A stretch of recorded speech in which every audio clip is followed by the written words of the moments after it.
참 코로나로 인해서 얼마나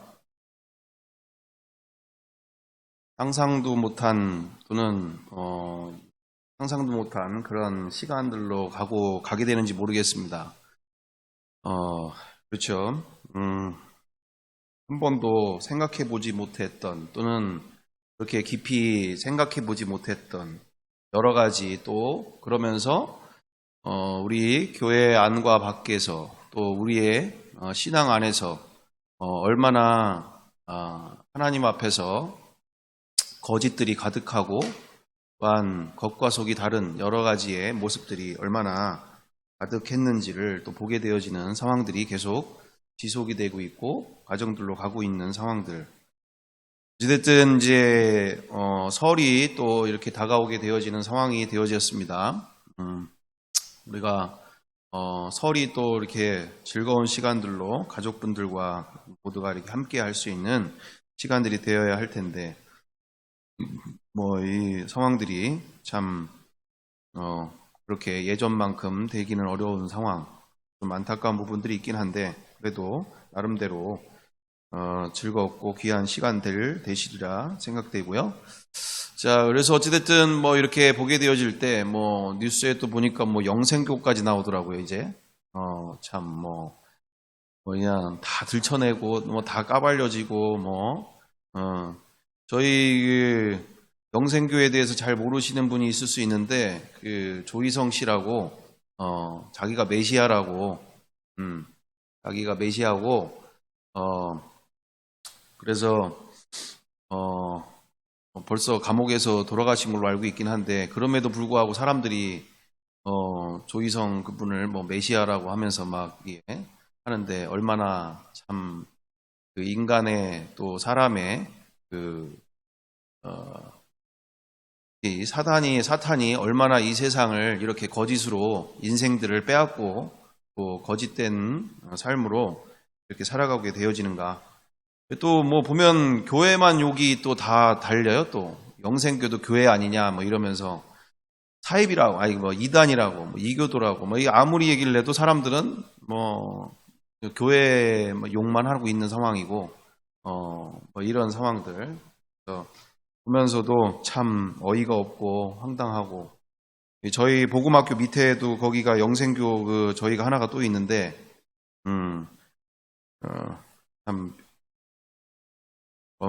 말도 안 되는 일들이 정말 생각도 못했던 일들이 이렇게 되어지는 상황들 또 참 너무 안타까운 상황들은 또 여의도 순복음교회 또 목사님께서 카드 하나만 가져도 카드 하나만 가져도 코로나가 걸리지 않는 무슨 그런 카드가 연세대 교수님이 주셔서 그거 가지면 코로나가 걸리지 않는다고 지금 엄청나게 사람들이 거기에 기독교의 실체다 이러면서 엄청나게 한국에서 제일 큰 교회 목사님이 저 정도면 영적 분별력이 없을 정도면 얼마나 이 세상이 이 한국 교회가 얼마나 이렇게 됐는지 얘기를 하면서 너무나 황당한 상황들이 벌어지고 있는 상황들이죠. 그러면서 어떤 사람이 딱 그렇게 썼더라고요. 뭐라고 썼냐면 그러니까 개콘이 망했지 이런 얘기 하더라고요. 그럴 정도로 코미디 상황들이 벌어지고 있냐 이런 이야기를 하게 되어지는 상황이죠. 그래서 참으로 안타까운 상황들이 되어지는 상황들 이런 생각도 못한 또는 이 정도까지 일 거라고는 생각도 못한 상황들이 벌어지고 있는 상황들에 정말 우리가 이 나라를 위해서 그리고 한국교회를 위해서 정말 기도해야 될 그런 시점이다. 정말 누구 보고 얘기할 상황이 아니라 한국교회를 위해서 이 나라를 위해서 정말 우리가 기도하고 그것도 그냥 기도가 아니라 정말 가슴을 찢으면서 온 마음을 다하면서 정말 부르짖어야 할 때고 우리가 골방에서부터 승리를 해 나가야 되겠다. 그렇죠?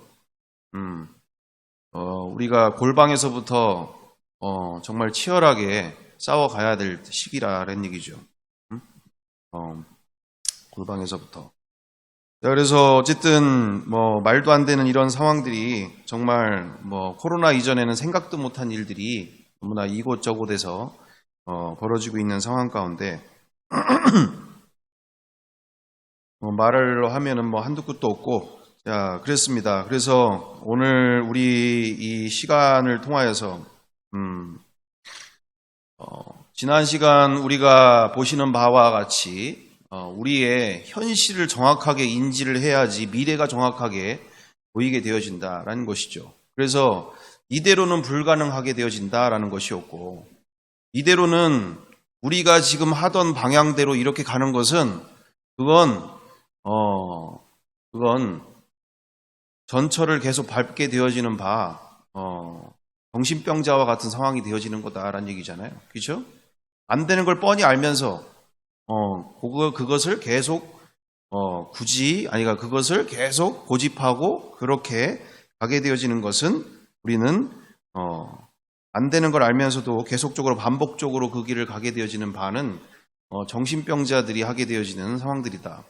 그래서 우리는 이처럼 우리의 현실적인 문제 속에 말도 안 되는 일들이 우리 주변에서 계속 우리가 그동안도 보고 자랐고 또 계속적으로 우리가 함께 오게 되어졌지만 그럼에도 우리는 주님이 언젠가는 이 모든 상황들 가운데서 주님이 주님의 방법대로 하실 것이라는 것을 우리는 기대하고 참고 인내하면서 정말 말도 안 되는 일들을 겪으면서도 우리는 때가 주님께서 언젠가 때를 그리고 주님의 방법으로 모든 것을 이루어 주시겠지라고 우리는 그렇게 여기까지 오게 되어지는 상황들이 그동안의 발걸음들이다라고 볼 수 있겠죠.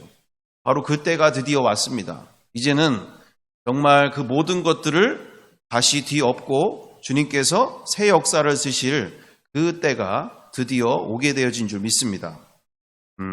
바로 복음 하나면 모든 것이 복음이 없어서 여기에 이 모든 문제가 되어진 것이고, 당연히 복음은 초신자들이 하는 거 아니냐. 그냥 성경 공부할 때 초신자들 들어와서 초신자들이 이렇게 새신자나 초신자들이 성경 공부하면서 복음 이렇게 듣고 하면서 초신자 때나 새신자 반에서나 하게 되어지는 상황들이 아니었냐.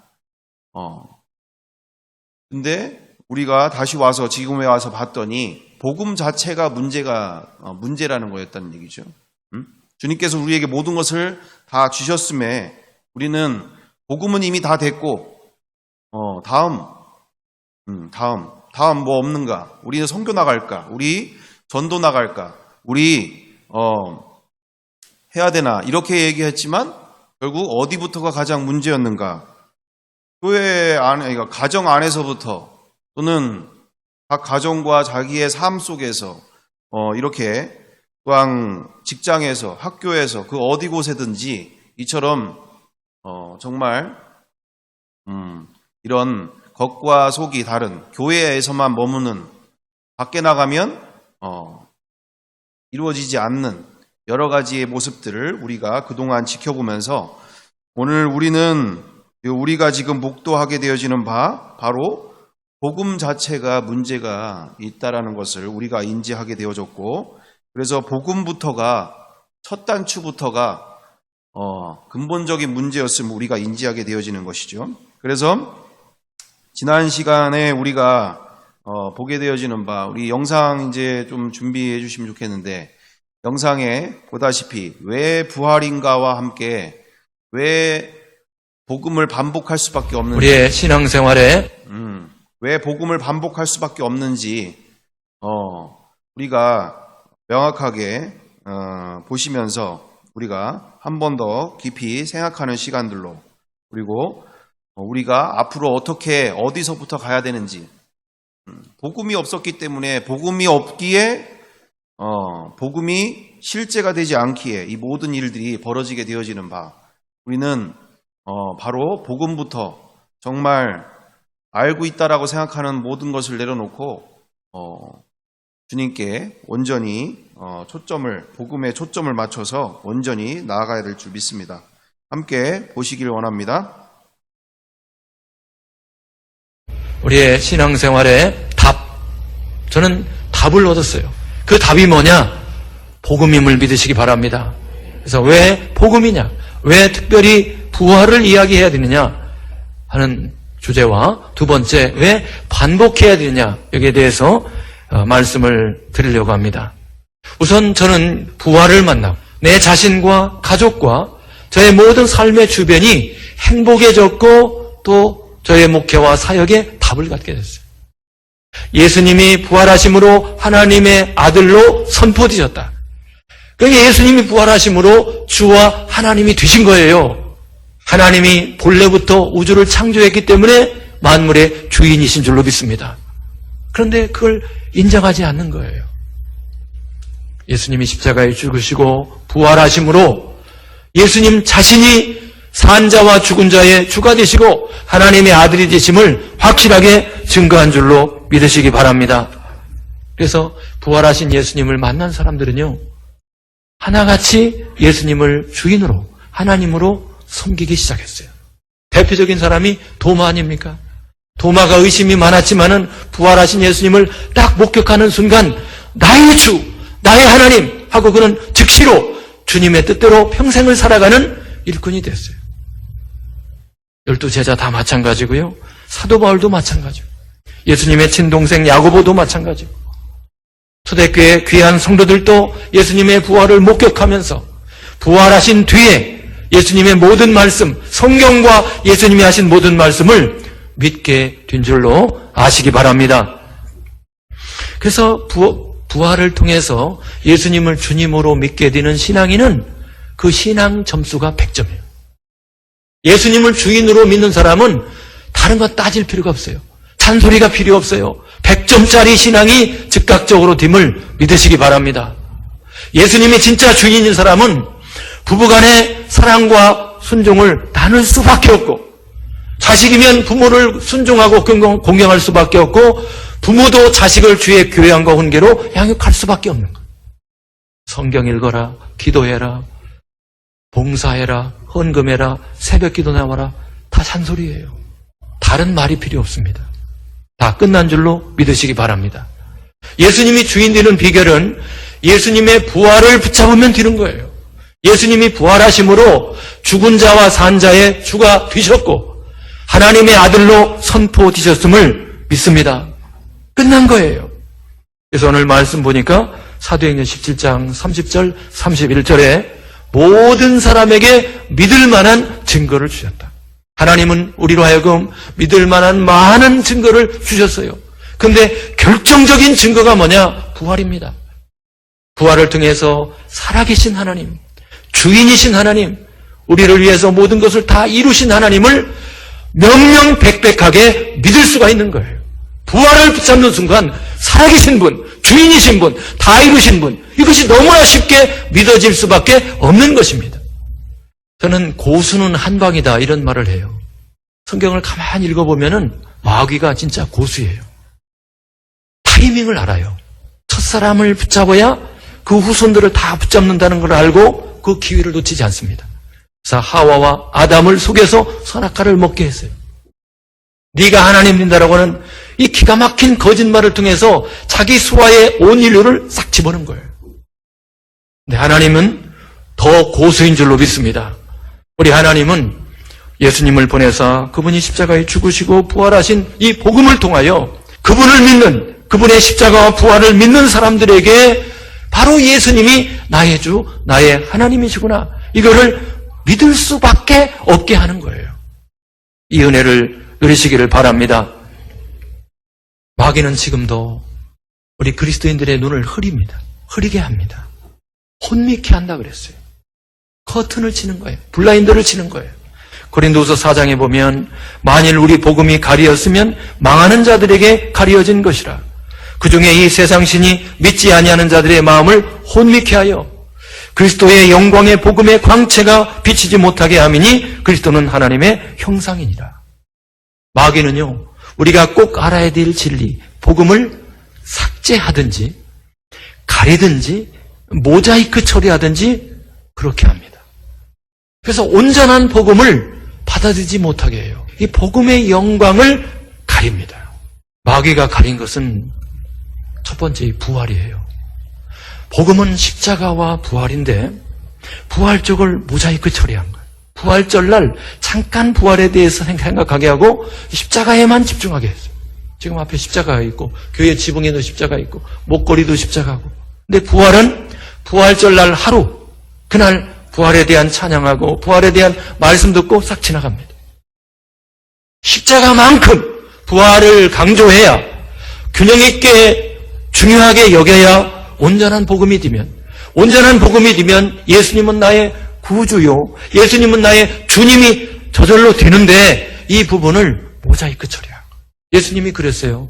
악하고 음란한 세대가 표적을 구하나, 뭔가 새로운 표적을 또 보고 싶고 새로운 표적을 경험하고 싶고 그래서 뭔가 믿으려고 접근하지만은 그걸로 안 된다. 악하고 음란한 세대가 또 다른 많은 표적을 요구하지만은 요나의 표적밖에는 너에게 보일 표적이 없다. 그건 무슨 뜻입니까? 요나가 사흘 동안 물고기 뱃속에 있다가 나왔던 것처럼 예수님이 십자가에 죽으시고 사흘 만에 부활하는 이 복음의 사건만이 우리에게 참된 표적이고 결정적인 표적이고 모든 사람이 믿을 만한 표적이 된다는 거예요. 기독교가 다른 종교와 차별화되는 것도 부활밖에 없어요. 다른 종교가 모든 걸 다 흉내냅니다. 그러나 부활은 흉내낼 수가 없는 거예요. 차별화된 겁니다. 예수님을 나의 주인으로, 나의 하나님으로 섬길 때 그때부터 삶의 혁명이 일어나고 우리의 삶의 모든 것들은 바뀌는 거예요. 왜냐? 주인이 바뀌었기 때문에 다 바뀌는 거예요. 바꾸고 싶지 않아도 바뀌고 저절로 다 바뀌어지는 거예요. 주인만 바뀌면 다 바뀌는 겁니다. 또 부활은요, 전망대예요. 전망대에 올라가면 그 인근 전체가 다 탁 트이게 보이잖아요. 부활의 동산에 올라가면, 부활의 전망대에 올라가면 우선 십자가가 정확히 보여요. 십자가에서 죽으신 분이 하나님이셨구나. 창조주인 하나님께서 나의 죄 문제를 위해서 대신 죽기까지 나를 사랑하시는구나. 창조주 아버지 하나님의 놀라운 사랑을 깊이 알게 되고 천국이 보이고 지옥이 보이고 하나님의 모든 약속과 말씀을 믿게 됨을 아시기 바랍니다. 이 부활이 중요한 거예요. 두 번째로 왜 반복을 해야 되는가 하는 거예요. 왜 반복을 해야 되는가? 진리를 선포할 때 성령님이 역사하십니다. 할렐루야. 이 부활의 복음, 왜 반복이 필요한가? 예수님께서 지상명령을 하실 때 내가 너희에게 분부한 모든 것을 가르쳐라. 그렇게 말씀하셨으면 반복할 필요가 없어요. 그런데 가르쳐 지키게 하라 그랬어요. 지키게 하라고 하는 것은 마치 예체능 과목과 비슷한 거예요. 예체능 과목을 수련하는 학생이 반복 없이 우수한 체육인이나 연주자가 될 수 있겠어요? 반복 없이. 이건 전혀 꿈도 꿀 수 없는 거예요. 그냥 가르치라고만 했으면 반복이 필요 없어요. 그런데 가르쳐 지키게 하라 그랬어요. 지켜야 되는데, 그래서 예수님의 생애도 보면은 3년여 동안 제자들에게 무한 반복적으로 훈련을 시켰어요. 믿음을 연단시키고 반복적인 교훈을 주셨습니다. 그것이 삶이 되어야 되니까.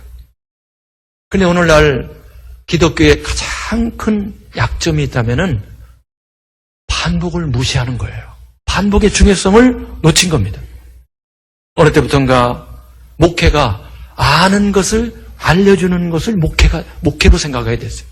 이게 아닌데, 목회는 믿는 바를 믿게 하는 것이고 삶을 변화시키는 것이 목회인 줄로 믿습니다. 믿게 하고 삶을 변화시키는 데는 필수적으로 반복이 필요해요.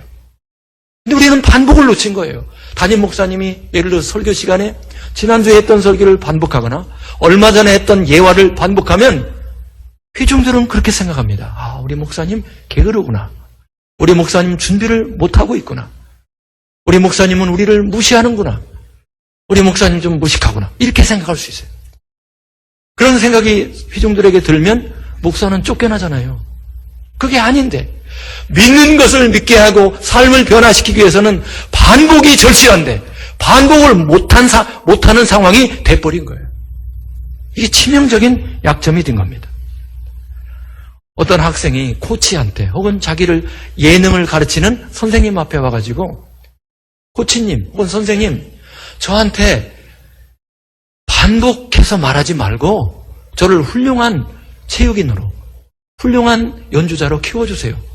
그렇게 얘기한다면은 무슨 수로 그 학생을 지도하겠어요?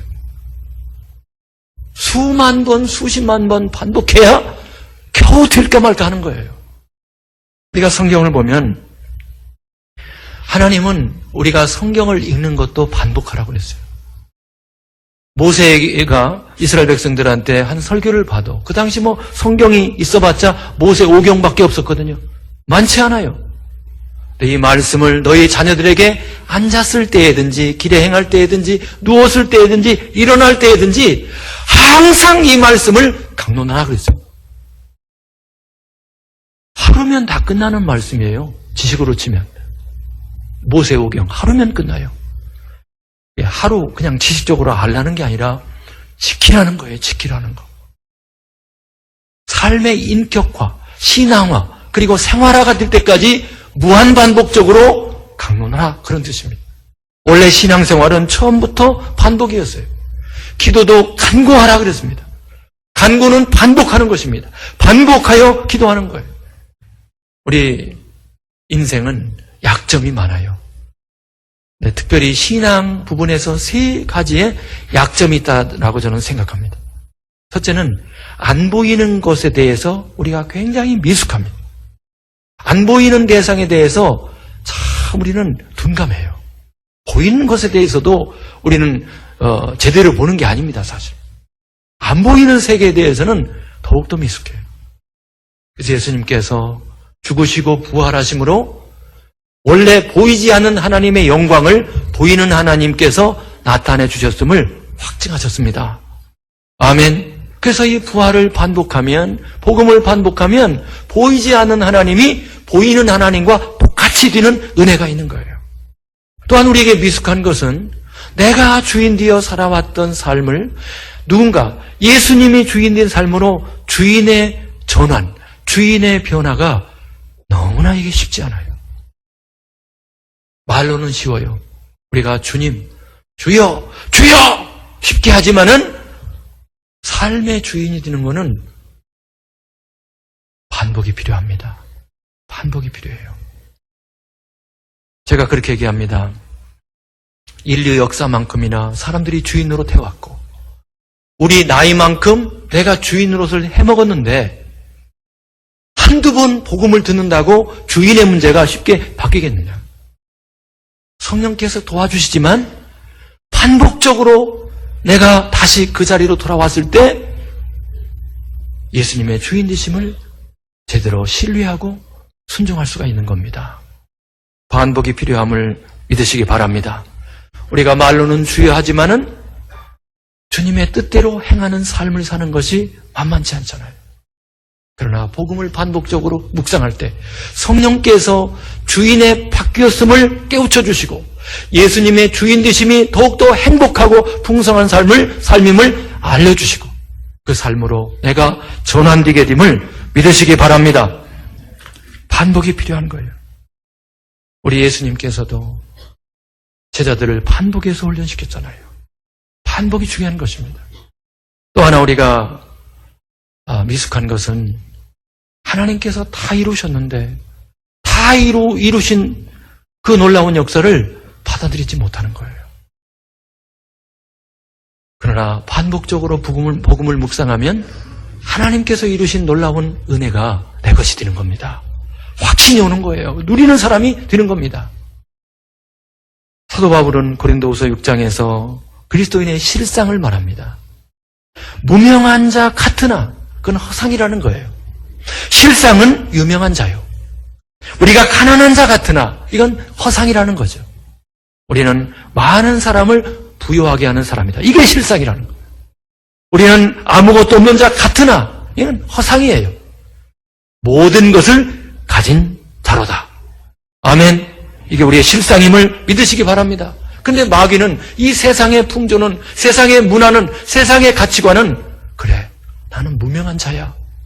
나는 가난한 자야. 나는 아무것도 없어. 이런 압력을 우리에게 주는 거예요. 거기에 굴복하지 않고 하나님께서 이루신, 복음을 통해서 이루신 우리가 유명한 자요, 부유케 하는 자요, 다 가진 자인 것을 확신케 하는 것은 복음을 반복적으로 묵상할 때 그것이 확신이 되고 실제로 누리게 됨을 믿으시기 바랍니다.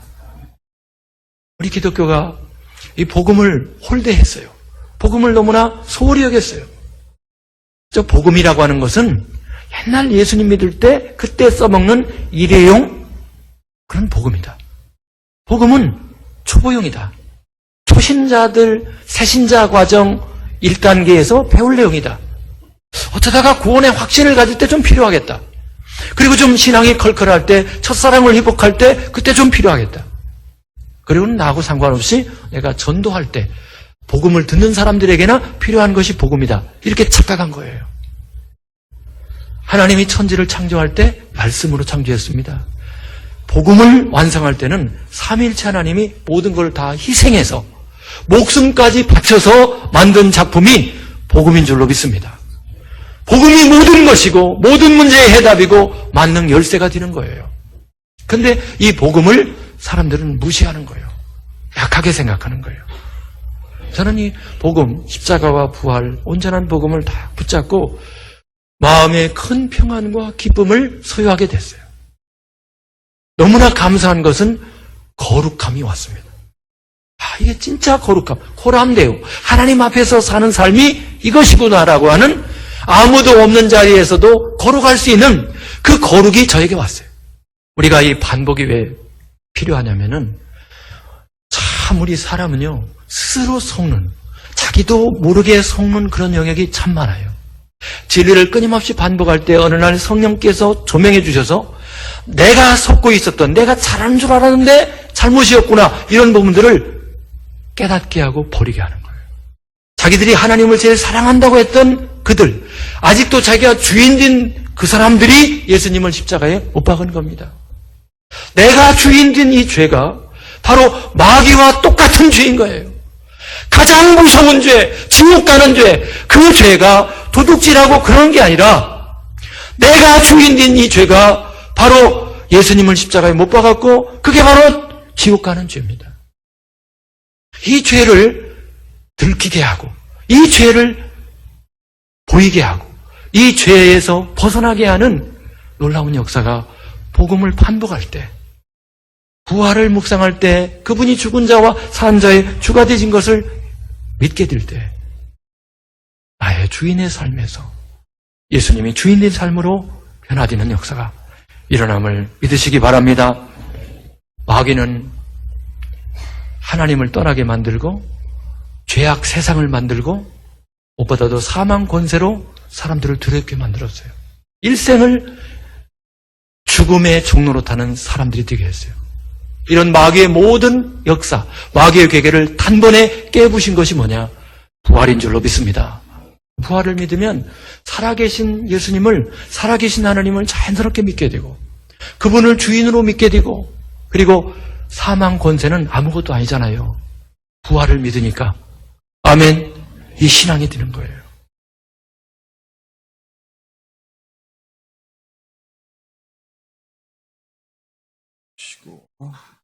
네. 네, 우리 보시는 바처럼 정영권 목사님, 저한테는 학교 교수, 그러니까 은사님 되시는 분이기도 한데, 원래 제자 양육 훈련 아주 철저하게 하시던 분인데도 모든 것을 다 버리고 부활 하나 잡고 이렇게 지금은 너무나 크게 주님께서 귀하게 쓰임 받으시고 또한 이렇게 하고 계시는 목사님이신데, 그렇습니다. 지금 말씀하시는 바처럼 그렇습니다. 이게 정말 안 보이는 것에 우리가 너무나 미숙한 존재들이죠. 우리 스스로가 둔감한 상태. 그래서 아가님도 세 가지의 약점들을 얘기하셨었는데, 가장 우리에게 부족한 부분이 뭐였는가? 우리 큐티에서도 나왔는데 누가복음 12장 34절에도 나와 있죠. 누가복음 12장 34절 우리 큐티를 하는 부분에도 나와 있는 상황들이 있는데 그거였습니다. 너희 다 같이 우리 함께 읽어봅니다. 너희 보물이 있는 곳에는 너희 마음도 있느니라. 아멘. 정작 나와 우리의 삶 가운데 우리의 일주일을 돌아보고 한 달을 돌아볼 때 내가 가장 많은 시간과 열정을 들이고 있는 그것이 바로 나의 보물이다라는 뜻이에요. 그죠? 내가 어느 곳에 가장 시간과 내 열정을 많이 들이고 있는 그게 가치관이잖아요. 그게 내가 가치 있다고 생각하는 것을 그리고 내가 의미 있다라고 생각하는 그곳에 우리가 그와 같은 시간과 물질을 그리고 열의를 다해서 쏟아붓게 되어지는데 그게 내가 생각하는 가치다라는 거예요. 내가 바라보고 있는 가치. 자, 그래서 이처럼 오늘 위의 말씀도 너희 소유를 팔아 구지하여 낡아지지 아니하는 배낭을 만들라. 곧 하늘에 둔 바 다함이 없는 보물이니 거기는 도둑도 가까이 하는 일이 없고 좀도 먹는 일이 없느니라. 말씀 그대로 이처럼 뭐라 하겠습니까? 낡아지지 않는 하늘에 쌓는 보화, 그 보화를 담아놓는 배낭. 근데 그것을 어떻게 만든다고요? 나의 소유를 팔아서 구제하는 일이 정말 하늘에 쌓는 가장 완벽하고 완전한 내 인생에서 가장 값진 일이다라는 것을 성경에서는 말하고 있는 바, 주님이 말씀하시는 바죠. 근데 많은 경우가 이렇게 너무나 하늘에 쌓는 것이 인색하거나 또한 그런 모습들을 우리가 많이 보게 되어지는 것이죠.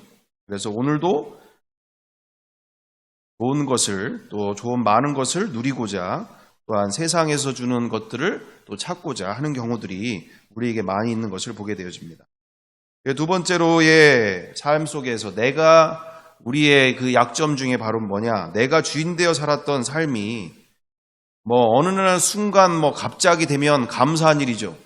정말 바로 정말 부활하신 예수님 만나가지고 정말 이 계시록 1장 17절 말씀 그대로 우리 계시록 1장 17절 함께 보면 좋겠습니다. 요한계시록 1장 17절. 요한계시록 1장 17절이 딱 정말 한순간에 인지가 되고 불복이 바로 일어나고 정말 내가 주인 되어 살았던 지난 인생이 한 번에 열리고 얼마나 이분을 철저하게 무시하고 내가 주인 노릇하고 살았는지 한 번에 인지돼서 바로 되어지면 얼마나 감사할 일이겠습니까? 그래서 1장 17절에 뭐라고 되어 있습니까? 다 같이 읽어봅니다. 내가 볼 때 그의 발 앞에 엎드려져 죽은 자 같이 되매 그가 오른손을 내게 얹고 이르시되 두려워하지 말라 나는 처음이요 마지막이니. 뭐라고 말씀하세요? 이 계시록의 1장 17절에 이분이 누구신지를 알게 되니까 그리고 이분을 직접 눈으로 보게 되어지니까 어떤 상황이 되어졌다고요? 그의 발 앞에 엎드려 죽은 자 같이 되었다. 죽은 자 같이 되었다. 우리 누가복음 12장 5절 큐티 할 때도 나오듯이 다른 부분이 나오지 않습니다. 다른 부분이라고 보기보다 누가복음 12장 5절에 뭐라고 되어 있습니까? 마땅히 두려워할 자를 내가 너에게 보이리니 곧 죽은 후에 또한 지옥에 던져 넣는 권세 있는 그를 두려워하라. 내가 참으로 너에게 이르노니 그를 두려워하라.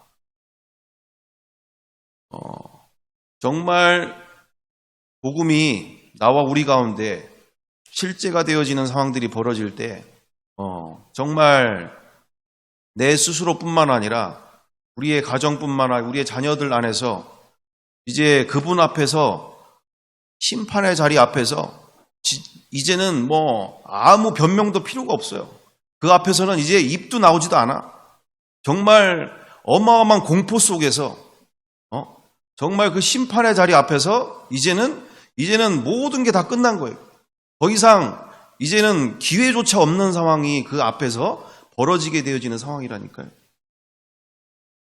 정말 이분이 누구신지 앞에서 우리가 그분을 인지하고 또한 그분 앞에서 산다는 삶이 이토록 내 맘대로 사는 상황들이 얼마나 무서운 결과가 되어질지에 대해서 정말 얼마나 무서운 심판의 자리와 이 죄의 결과로 말미암아서 그분을 마음속에 모셔놓고도 귀찮아하고 또는 짓밟고 내 편한 대로 살았던 삶이 얼마나 무서운 일인지를 곧 이제 심판대 앞에서 아무 소리도 못하는 그 상황이 벌어진다니까요. 나와 우리의 가정이, 우리의 자녀가 두려움을 주려고 하는 게 아니라 정말 여러분들을 사랑해서 그리고 우리가 우리의 정말 가정을, 우리의 자녀들을 정말 사랑한다면 항상 나이스하게 좋은 게 아니에요. 좋은 게 아니라고. 진짜를 전해줘야죠. 무엇이 이 땅 가운데 얼마나 이 한 번의 인생 속에서 얼마나 그리고 그 이후에 어떤 인생이 앞으로 놓여지게 될 것인지에 대해서 분명하게 우리가 사랑하는 마음으로 그 영혼이 이제 맞이하게 될 그 상황을 우리는 전해줘야 될 줄 믿습니다.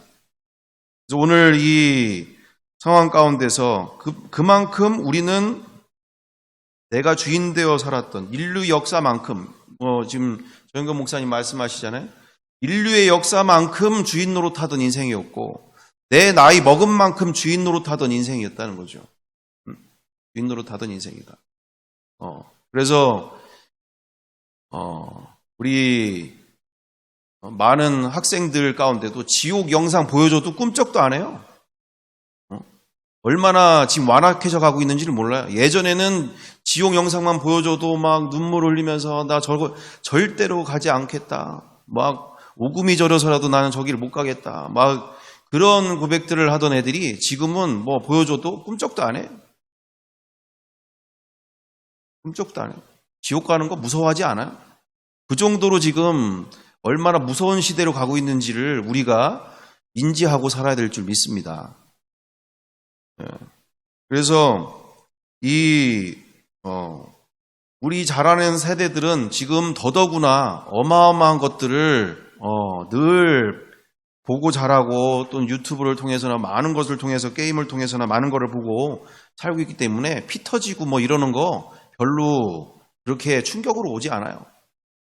옛날 애들이야 그렇게 되어지지만 그만큼 우리의 이 앞으로의 삶, 하루하루의 삶 가운데 치열하게 우리가 이 복음에 집중하는 삶이 얼마나 중요한 것인가.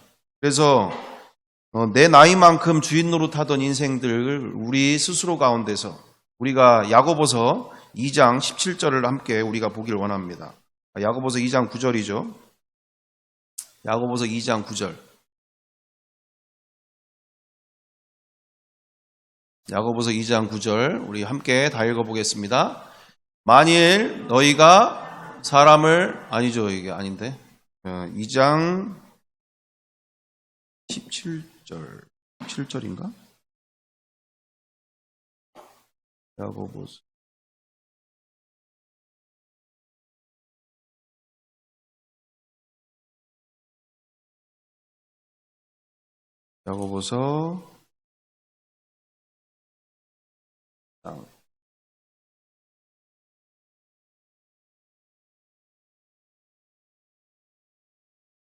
바로 위에 16절인가 보네.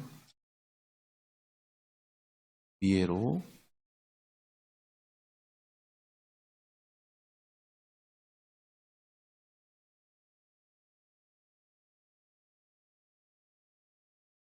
19절이네. 19절. 갑자기 찾으려니까. 자, 다 같이 함께 읽어보겠습니다. 내가 하나님은 한 분이신 줄을 믿느냐? 잘하는도다 귀신들도 믿고 떠느니라. 허탄한 사람아 행함이 없는 믿음이 헛것인 줄을 알고자 하느냐. 이처럼 이에는 그 이에는 아브라함이 그 아들 이삭을 통하여서 제단에 바치는 모습을 통하여서 행함으로 의롭다 하심을 아브라함도 받았다라는 말씀이죠. 그래서 믿음이 그 행함과 함께 일하고 행함으로 그 믿음이 온전케 되어진다라는 거죠. 자, 그래서 오늘 19절의 말씀은 무슨 말씀입니까? 귀신도 다 안다 얘기예요. 하나님 한 분이신 거, 그리고 살아계신 거, 그리고 귀신 또한 하나님 앞에서는 다 떤다 이거예요. 떨어. 왜? 이분이 누구신지를 아니까. 아니까. 그만큼 우리는 주인 노릇하던 인생이 아주 뼛속 깊이 들어와 있다는 거예요. 뼛속 깊이. 아주 주인 노릇하는 거는 시키지 않아도 아주 자연스럽게 나오는 게 아주 주인 노릇하여서 내가 하나님 자리에 앉아서 판단하고 정죄하고 미워하고 그리고 시키지도 않아도 그냥 자연적으로 나오는 게 하나님을 마음에 두기 싫어하는 존재가 바로 우리의 이 주인 삼은 인생이기 때문에 왜 그토록 부활을 반복하느냐? 그것이 실제가 된 사람이라 하더라도 끊임없이 나오는 거예요. 끊임없이. 그냥 자동 발생으로 나와. 자동 발생. 보이는 거, 듣는 거, 그리고 육체의 마음에 즐거워하고 원하는 바가 끊임없이 나온다는 거예요. 끊임없이. 그래서 부활을 아주 뼛속 깊숙하게 정말 그분 앞에서 하루하루 앞에 매 순간순간 앞에 이분이 누구신지 앞에서 감히 이런 짓을 할 수가 있는지 철저하게 자기를 그분 앞에서 굴복시키지 않으면 회개함과 함께 굴복되지 않으면 그리고 이분이 누구신지 인지하지 못하면 앞으로 제대로 신앙 그리고 우리 주변에 이처럼 지금 무너져가고 있는 현상들과 상황들 속에서 구원할 길은 갈수록 더 어려워지는 상황, 더 심각한 상황들을 맞이하게 되어진다는 것이죠. 그래서 우리는 이처럼 성경이 말하는 믿음이죠. 성경이 말하는 믿음으로 가야 된다는 거예요. 믿음의 주요 온전케 하시는 예수를 바라보자라는 말씀은 히브리서 12장 2절 말씀 그대로 믿음 자체가 내가 믿습니다가 아니라 그분이 내 안에 살아계심을 날마다 인지하고 그분 앞에서 사는 것이 바로 믿음이다라는 거예요. 믿음이다. 그래서 초대교회의 신앙이 부활신앙과 임마누엘 신앙이 모든 것이었다라는 것이 거기에서 결론되어지는 거예요. 부활신앙과 함께 임마누엘 신앙이 되어질 때 정말 내 안에 누가 계신지 그래서 인지가 되어지고 그 기쁨에 맞이어서 기쁨이 넘치게 되어져서 사도행전 5장 42절 그대로 그들이 날마다 성전에 있든지 집에 있든지 예수를 그리스도라 가르치기와 전도하기를 쉬지 아니하더라. 그게 억지로 되는 일이 아니라 이분이 누구신지가 명확해지니까 이제는 전하지 않고는 견딜 수가 없는 내 안에 그 비밀, 그 송명희 시인의 내 안에 이 비밀을, 그 풍부함, 그 아름다움을 전할 수밖에 없는 인생이 벌어지는 거죠.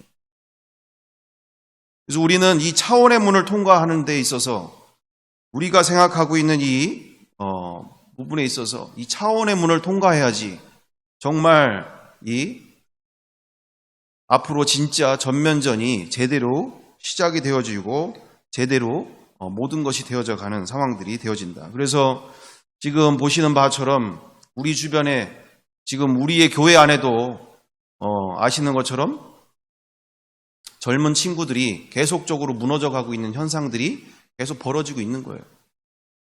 지금 다른 교회는 더더구나 심각한 상황이고 그나마 우리 교회는 그나마 덜했던 상황이지만 앞으로 더 심각해져 가는 상황들이 벌어지는. 그래서 우리의 이 청년 세대들이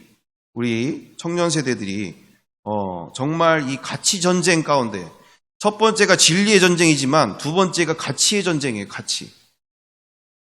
세상이 즐겁고 재미있고 가치가 있다고 생각하니까 예배 시간조차 말씀을 듣고 말씀으로 먹고 말씀으로 배부르고 정말 그 성령 하나님께서 공급하시는 그 은혜와 능력을 어떻게 세상 것과 바꿀 수가 있어요? 세상이 더 크고 놀랍고 재미있고 내 인생을 책임져 줄 것 같으니까 이 시간에도 예배 시간보다는 세상에 주는 것들로 거기에 그 모든 시간들과 열정들을 쏟게 되어지는 거 아니겠습니까? 우리는 이 가치 전쟁 앞에서 정말 나 스스로가 우리 사모님하고도 얘기도 하고 그랬지만 저는 어제도 우리 최현미 사모님이 얘기하시는 가운데도 바로 이거다. 나는 정말 이렇게쯤 됐으면 좋겠다. 그런 얘기를 한 것도 다른 얘기 아니었어요. 그 제품 이름이 뭐였지? 소고기 고양탕? 뭐 요만한 거 있었어요. 하나에 10,000원짜리 가까이. 요거 풀면 3명이서 한 3-4명이서 푸짐하게 먹을 수 있는 그런 양이더라고요. 그거를 만나서 시작해서 끝날 때까지 중간중간 계속 그 얘기를 하시더라고. 사모님이, 최현미 사모님이. 뭐 욕보이려고 하거나 이런 얘기하는 게 아니라 그것뿐만 아니라 우리의 일상 속에서 무엇을 얘기하는 겁니까? 바로 복음의 실제.